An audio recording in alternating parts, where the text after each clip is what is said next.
देखु बर्तमान आम पहुँचीचु ये हूँ बुद्ध विहार रही जे कि 1013 नंबर घर जहाँकि रोच निकुंज दिगाल बोल जड़े व्यक्ति रोच अल्प किछि दिन हम आप जाथे ये बुद्ध विहार में घर दिखाई सरकार तरफ किंतु एभली एक घटना घटे दुखद घटना जहाँकि किभली भाव में आम देखेबू एठो छातर किभली सिलिंग खसी पड़ी घर पिला आहत होती स्त्री आहत होती आम देखा किंतु दुखर कथा मात्र गोटे वर्ष 1.5 वर्ष भितर ये घर पाई किंतु ये 1.5 वर्ष भितर जदि छातर सिलिंग खसी पड़ुछि ये केबे ये छात तो खसुची किंतु केतबेले संपूर्ण बिल्डिंग धसकिब जहाँकि जड़े नुहे अनेक लोक मृत्यु मुखरे पड़े ये किभली भाव में जो कॉन्ट्रैक्टर ये कम करथिला कोभली भाव में कम कर जानीपे जे गोटे वर्ष भितर ये छात गलुची एवं लोक आहत होती लोक विपद संकुल निजक मनाउछंती केतबेले ये बिल्डिंग धसकी जीव एवं लोक जीवन चलीज किंतु आम सरकार पाखे ये वीडियो माध्यम कहबू या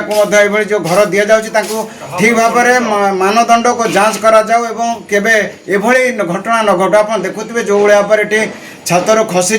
एवं पिला देहर मध्य बाजी ये घटना लोक मनर भय सृष्टि होती अनेक घर मध्य अनेक लोक पाई शह शह लोक पाई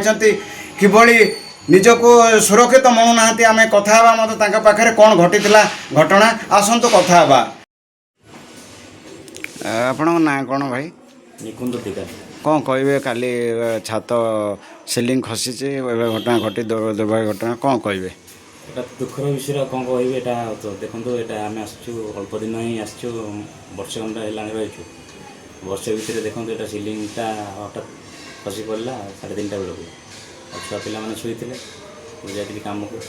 हठात मिसेस को हाथ में बाजी जापर पिला पिटी गोड़ गोड़ बाजी जाए कौन कह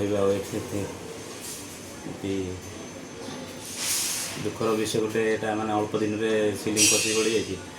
छातर भी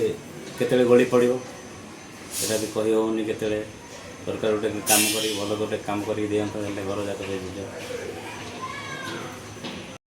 भुवनेश्वर प्रमोद रिपोर्ट संघर्ष टीवी।